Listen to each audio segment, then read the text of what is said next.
نحمدہ ونصلی علی رسولہ الکریم اما بعد فاعوذ باللہ من الشیطان الرجیم بسم اللہ الرحمن الرحیم۔ السلام علیکم معزز سامعین گرامی، بہت سے ایسے موضوع ہوتے ہیں جو کہ شرعی حوالے سے جاننا ضروری ہوتے ہیں، لیکن کچھ لوگوں کو خلاف شرم لگتے ہیں، جبکہ ایسا نہیں ہے۔ ہر طرح کا موضوع شرعی احکامات کے ساتھ پتہ ہونا ضروری ہے، کیونکہ بعض اوقات انسان انجانے میں جو غلطیاں کر رہا ہوتا ہے اس سے وہ گناہ کبیرہ اور صغیرہ کا مرتکب ہو رہا ہوتا ہے۔ کیونکہ اس کی مثال بھی ایسی ہی ہے کہ جس طرح سے ہم جب تک ڈاکٹر کے پاس جا کے اپنی بیماری کی مکمل علامات نہیں بتائیں گے، اس وقت تک نہ ہی ڈاکٹر بیماری کی صحیح تشخیص کر سکتا ہے اور نہ ہی دوائیاں بتا سکتا ہے، جس کی وجہ سے بیماری بڑھتی چلی جائے گی۔ تو آج کا موضوع بھی کچھ اسی طرح کا ہے، کیونکہ دور حاضر میں لوگ اپنے وسائل کے حساب سے بچوں کی فیملی پلاننگ کے لیے مختلف طریقے آزماتے ہیں، مختلف طریقے استعمال کرتے ہیں اور اس بات سے انجان رہتے ہیں کہ کیا یہ طریقہ اسلامی شریعت کے مطابق ہے یا خلاف۔ اس میں سے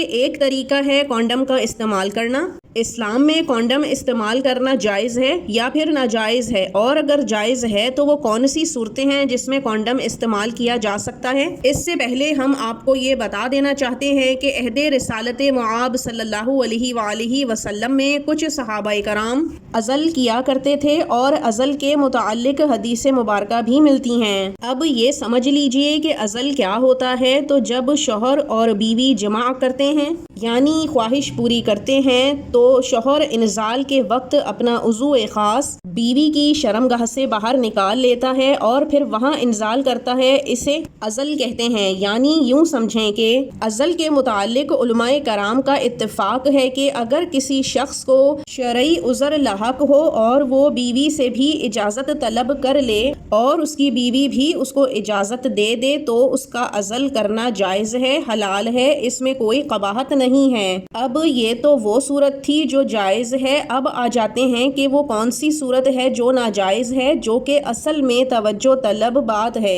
جس میں عزل کرنا حرام ہو جاتا ہے۔ تو وہ صورت یہ ہے کہ آپ کی نیت یہ ہو کہ اگر میں عزل نہیں کرتا اور یہ مادہ بیوی کی شرمگاہ میں خارج ہو جائے گا، جس کی وجہ سے حمل ٹھہر سکتا ہے اور حمل ٹھہرنے کی صورت میں اولاد پیدا ہو جائے گی، پہلے ہی 2، 3 یا 4 اولادیں موجود ہیں، ایک اور اولاد آنا ہمارے لیے ٹھیک نہیں ہے اور رزق میں تنگی ہوگی، میں اس کو کہاں سے کھلاؤں گا، کہاں سے پلاؤں گا، تو یہ آپ نے فاسد نیت کر لی اور اس طرح سے نیت کر کے عزل کرنا سراسر اسلام میں حرام ہے۔ اور تمام علماء کرام بھی اس عمل کو ناجائز قرار دیتے ہیں، کیونکہ رازق صرف اللہ تعالیٰ کی ذات ہے، رازق آپ نہیں ہیں۔ اللہ تعالیٰ قرآن مجید میں فرماتا ہے کہ تم اپنی اولاد کو مال کی تنگی کی وجہ سے قتل نہ کرو، کیونکہ رازق صرف اللہ تعالیٰ کی ذات ہے۔ اور ایک مسلمان کا یہ کامل ایمان ہونا چاہیے کہ جو اولاد آ رہی ہے اس کا نصیب پہلے ہی اللہ تعالیٰ نے لکھ دیا ہے۔ یہ تو تھی دوسری صورت۔ اب تیسری صورت یہ ہے کہ جو کہ کراہت میں آتی ہے کہ اگر انسان یہ نیت نہ کرے اور اپنی بیوی سے بھی اجازت لے لے لیکن کسی بھی شرعی عذر کے بغیر عزل کرے تو یہ بھی کراہت میں آتا ہے۔ اب شرعی عذر میں ایک صورت یہ بھی آتی ہے کہ آپ کے ہاں ایک اولاد موجود ہے جو کہ ماں کے دودھ کو پیتا یا پیتی ہے۔ اس صورت میں اگر آپ یہ سمجھتے ہیں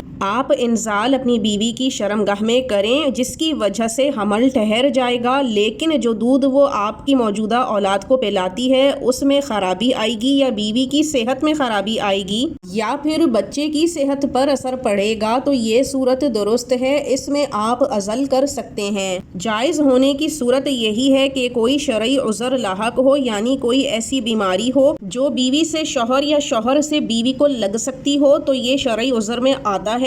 اب اس وقت میں عزل اسی طرح کیا جاتا تھا کہ انزال کے وقت مادہ بیوی کی شرمگاہ سے باہر خارج کر دیا جاتا تھا۔ آج کے دور میں کونڈم استعمال کیا جاتا ہے، یعنی مرد اپنا مادہ بیوی کی شرمگاہ میں ہی خارج کرتا ہے، لیکن کونڈم کی وجہ سے سارے کا سارا مادہ اس تھیلی میں ہی رہ جاتا ہے، تو یہ بھی عزل کے احکامات میں ہی آتا ہے اور اس طرح کیا جا سکتا ہے۔ لیکن جو صورتیں اور شرائط ہیں وہ ہم آپ کو بتا چکے ہیں۔ امید کرتے ہیں کہ آپ کو یہ حساس اور پیچیدہ مسئلہ اچھی طرح سے سمجھ میں آ گیا ہوگا۔ اب ہمیں اجازت دیجیے۔ وآخر الدعوانا ان الحمد للہ رب العالمین۔ اللہ حافظ۔